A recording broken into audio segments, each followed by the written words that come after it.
If it's Tuesday, President Trump and Elon Musk escalate their sweeping government overhaul, skirting norms and bypassing Congress as the administration prepares a push to close the Department of Education. Plus, White House officials say President Trump and Chinese President Xi Jinping will speak soon as new U.S. tariffs on Chinese goods take effect and Beijing retaliates. And President Trump is set to welcome Israel's prime minister to the White House moments from now as the two leaders look to strengthen ties and discuss the Mideast ceasefire deal and what's next for Gaza.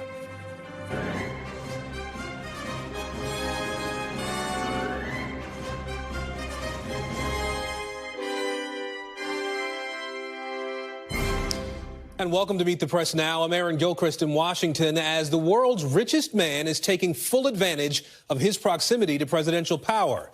Elon Musk and President Trump are moving rapidly to dismantle government programs and entire government agencies created by federal law. And they're doing it with seemingly little pushback on Capitol Hill. Their latest target, the Department of Education. Now, sources familiar with the matter tell NBC News the White House is preparing an executive order to eliminate the entire department. The Washington Post reports that a team from Musk's Department of Government Efficiency has begun working inside the agency to start cutting spending and staff. And moments ago in the Oval Office, President Trump reiterated his campaign promise that he would like to shutter the Department of Education. What I want to do is let the states run schools. I believe strongly in school choice. But in addition to that, I want the states to run schools, and I want Linda to put herself out of a job. So do you think that's something you can do with an executive order, or are you going to ask Congress to do it? I would like to be able to. Look, if I could give the schools back to Iowa and Idaho and Indiana and all these places that run properly, there's many of them. Now, the plan to dismantle education comes after Elon Musk declared on Monday that he and President Trump were in the process of shutting down the United States Agency for International Development. It's the federal agency that bankrolls humanitarian projects around the world and manages programs that support refugees and combat famine. USAID employees were then locked out of the D.C. office, and the agency's funds were frozen around the globe. Again, moments ago in the Oval Office, President Trump praised Musk's efforts while affirming that he wants to wind down USAID, and he accused the program and the groups it funds of corruption. He's done a great job. Look at all the fraud that he's found in this USAID. It's a disaster what the people, radical left lunatics, they have things that nobody would have even believed. The whole thing with $100 million spent on you-know-what, with money going to all sorts of groups that shouldn't deserve to get any money. With the money, I'd like to see what the kickbacks are. How much money has been kicked back? Who would spend that kind of money to some of the things that you read about and I read about and I see every night on the news and every morning when I read the papers? Who would spend money for that? I would say this, the people that got all that money, are they kicking it back to the people that gave it from government? No, that's, to me, very, very corrupt. The real question is, how much of a kickback has there been? And one of the things I want to investigate rapidly, because I've never seen anything to this extent. Now, a reminder, the executive branch does not have the power to abolish agencies enshrined by Congress like USAID or the Department of Education. But as of right now, Republicans on Capitol Hill have largely acquiesced to the president's actions under the banner of cutting government waste. Some of my colleagues are screaming like they're part of a prison riot, that this is unconstitutional and wrong, and they're very process-driven. In my opinion, they should be substance-driven. By that I mean the central question here is, what are we spending taxpayer money on? Isn't the responsibility of Congress to, if you want the next budget to zero out USAID, isn't that your job? That's not the executive branch's job? Well, yes, but listen, I mean, the executive has enormous authority. There's lots of layers here. And listen, what Trump is doing in terms of doing top-to-bottom review of his government is not unusual. Now, Republicans signaled even more leeway to President Trump this afternoon, advancing the nominations of Robert F. Kennedy Jr. as HHS Secretary and Tulsi Gabbard as Director of National Intelligence, even though several Republicans publicly voiced concerns about their qualifications. Meanwhile, Democrats in the minority are struggling to fight the president's agenda, as they sound the alarm about the moves being made to reshape the government. If this were in South America or Central America or Sub-Saharan Africa, how would the coverage change? If you don't like an agency, if you don't like a spending provision, propose a bill, pass a law. It is demonstrably not legal to begin tearing up USAID from within and shutting it down and then send us a notice about it. It goes directly against the letter of the law, which I helped write last year.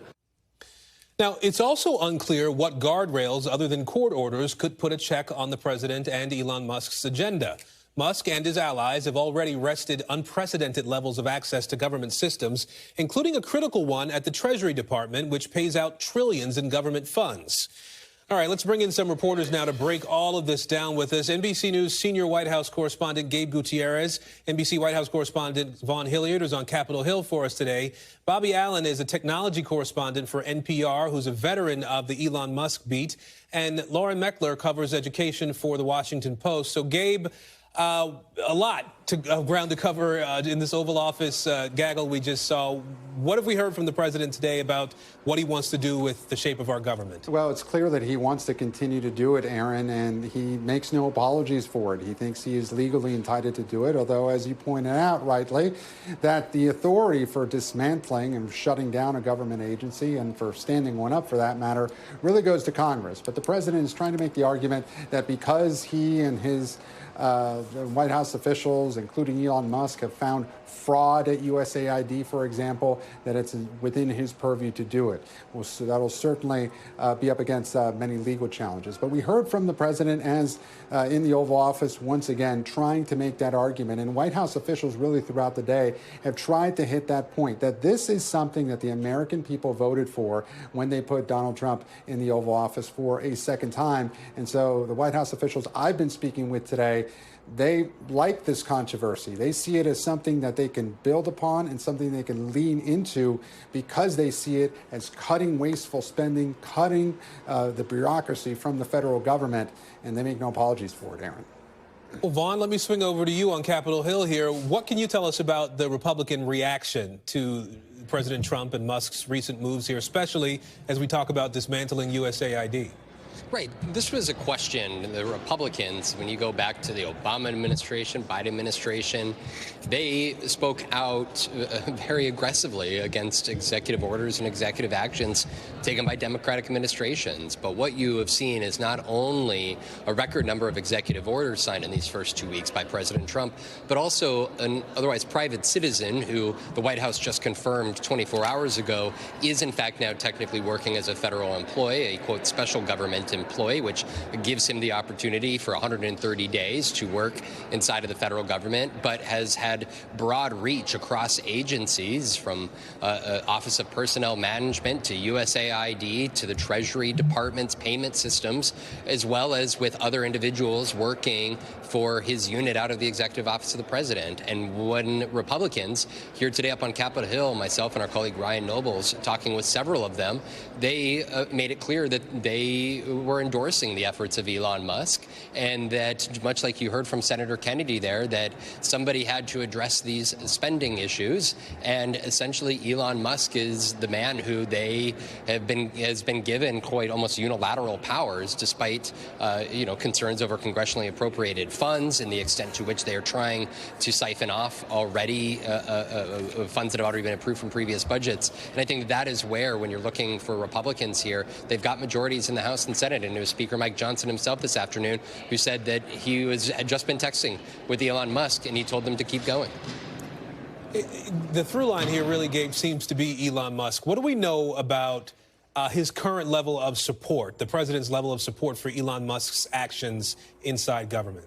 Well, he seems thrilled by it. at this point, Aaron. And look, Elon Musk, it's no secret, over the past several weeks and months has grown closer to President Trump. He is working out of the White House, and his status as a special government employee gives him more power than a simple volunteer. We understand he's not getting paid in his current role, and he technically only can work 130 days out of the year, but it depends how you calculate that, right? But from what we understand, Elon Musk is working hand in hand with the president in this effort to dismantle parts of the federal government. And we just heard from President Trump yesterday and also today that he's doing a very good job. And when asked whether he needed to get approval from the president to do some of these things, the president came back and said that he wouldn't do anything without President Trump's approval. But at this point, they seem to be in lockstep, Aaron.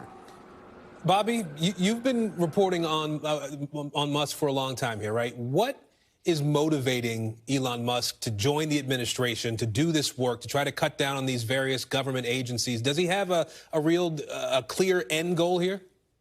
You know, for Elon Musk, it's extremely ideological. For years, he's been complaining about the deep state. He has been entangled in all sorts of investigations, right? Because of course, he runs SpaceX, he runs Tesla. There have been a number of federal investigations that have sort of bore into his companies, and he has not liked that. So I think he sees this mission as a way of cutting right at the heart of what he calls the deep state, and a way to, you know, try to bring in these technocrats from Silicon Valley. What he's doing here, and I think this is really important to underscore, has a playbook. When Elon Musk came in and took over Twitter, he got rid of half of the staff in a matter of weeks. He canceled a whole bunch of contracts. He stopped paying rent on a number of buildings, and he completely reinvented the organization. And now he's taking that exact modus operandi and trying to apply it to the machinery of the federal government.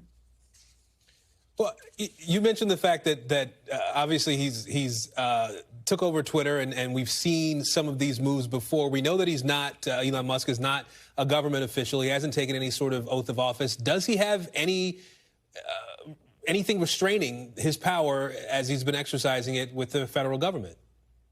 I mean, there are, laws obviously in place that are supposed to, even as a special government employee, that are supposed to keep Elon Musk away from any matters that would potentially be up against his financial interests. He runs 6 companies. I mean, the 2/3 of the satellites flying in space are controlled by Elon Musk. He has the largest EV charging network in the nation. I can go on. The point is, he has a business empire that is utterly sprawling, and a number of ethics experts are looking at that business empire and saying it's going to be really, really hard for him to upend the executive branch as much as he's hoping to without coming up against really egregious conflicts of interest. And again, President Trump said that Musk is acting only at the blessing of President Trump, but others are saying, who are close to Doge, that it seems like he has a level of autonomy that no one can seem to control. So I think the fight now moves to courts.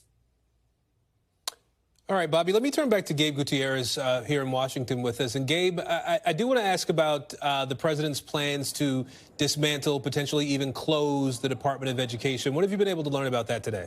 Yeah, Aaron, 2 sources familiar with the process tell NBC News that the White House is preparing an executive order to do just that, dismantle the Department of Education. One source telling us that that order will come this month, and a separate source saying that the White House is going to oversee the process of drafting up legislation to try and get this through Congress. To my point before, that Congress needs to be the one that will dismantle a federal agency in a cabinet level position. But this all comes, the White House officials I've been speaking with today, Aaron, again, they say that we should not be surprised by this. How many times during the campaign did President Trump say that he was going to dismantle the Department of Education and give that power back to the states? So this is something that had been in the works, but now we're learning that that executive order could come just within the next few weeks.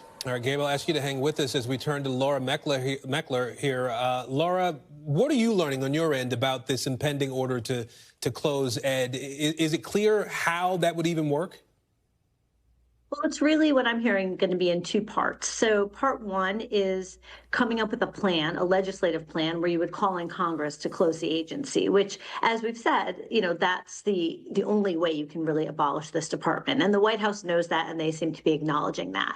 I don't know if they're saying out loud the fact that the chances of it getting through Congress are quite slim, because you would need 60 yes votes in the Senate, which means at least 7 Democrats needing to vote yes, which I don't know if 7 Democrats who are willing to vote to close the Department of Education, and I haven't talked to anybody who does. So I don't think that that's likely to happen. So the executive order sort of implicitly acknowledges this, and it also, in its second part, directs the department to come up with its own plan to essentially diminish itself, dismantle itself, to try to do as much as it can. And we already see this at work. We see this with people being put on administrative leave, sometimes for under very sort of questionable reasons. You see the push to get people to take the so-called fork in the road buyout. You see the DOGE folks in education looking around, trying to find cost cuts. So they're already trying to shrink the department, but this order is expected to try to do that even more aggressively. One of the things that's been talked about is trying to spin off different parts of the department into other federal agencies, although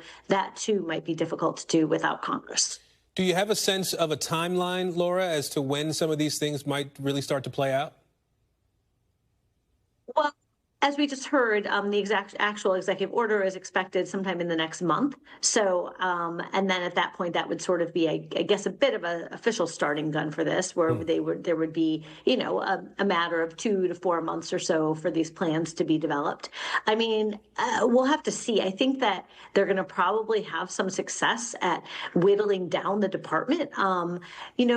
Trump tried to do this in his first term as well. He tried to cut budgets from the department. Congress kept restoring the money, and then the Trump administration just sort of accepted it and kept going. I'm not sure if they're going to do that this time around. If Congress appropriates money, I don't know if they're going to spend it or not. And will Congress push back if they don't? Yeah. So I do think that we're likely to see some diminishing on their own over time. Yeah, you do have Republicans who have seemingly been willing to say, okay, Mr. President, you do what you want.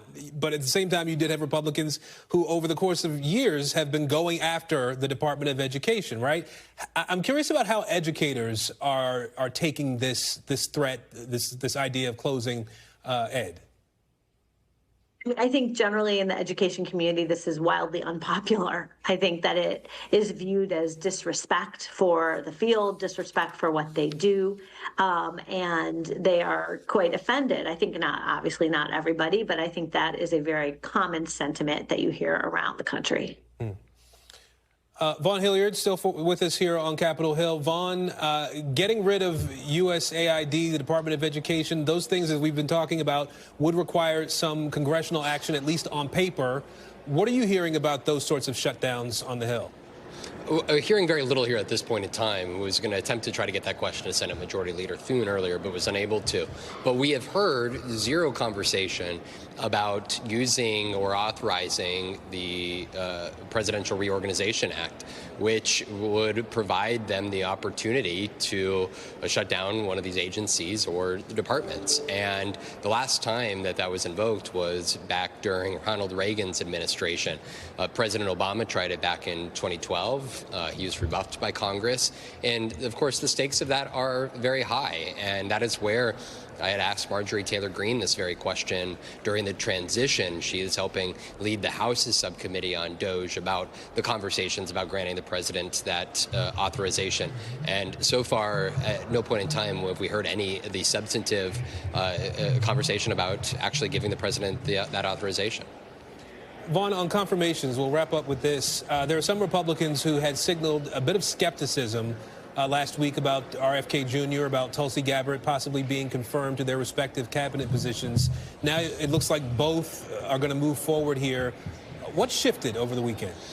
Right. Today was a monumental day here for the Trump administration in terms of pushing through its, controversial nominees. The makeup of the Finance Committee, which gave approval to RFK to go before a vote before the whole Senate, the makeup there was 14-13. And on the Intelligence Committee, Republicans also had just a one-member advantage over Democrats there. And if any Republican defected, the respective nominee would have not gone on to a full Senate confirmation vote. And yet it was Bill Cassidy for Robert F. Kennedy Jr., who during the confirmation hearing last week was openly skeptical about Kennedy's vaccine positions, as well as effectively his ability to oversee HHS, the operation. Kennedy struggled to answer basics about Medicaid, for instance. And yet I want to let you listen to Cassidy, because he ultimately said he was a yes vote, not only just for this vote, but when he goes to the full Senate. Take a listen.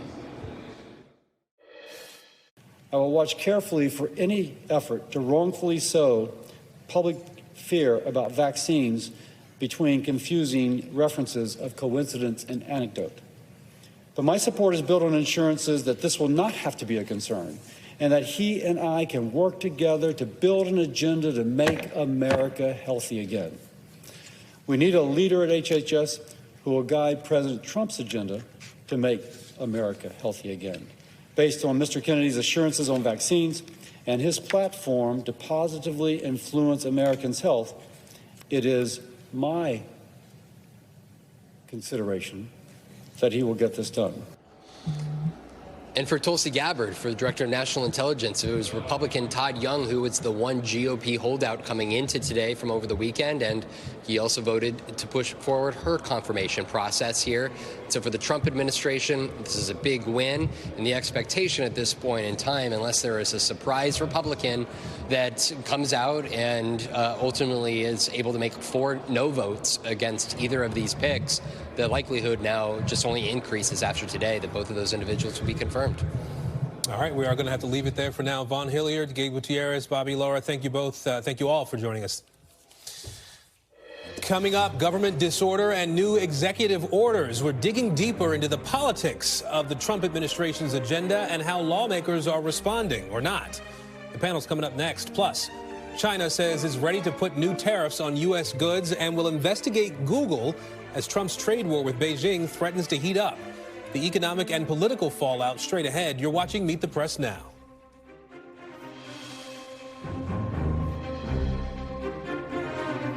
Thanks for watching. Stay updated about breaking news and top stories on the NBC News app or follow us on social media.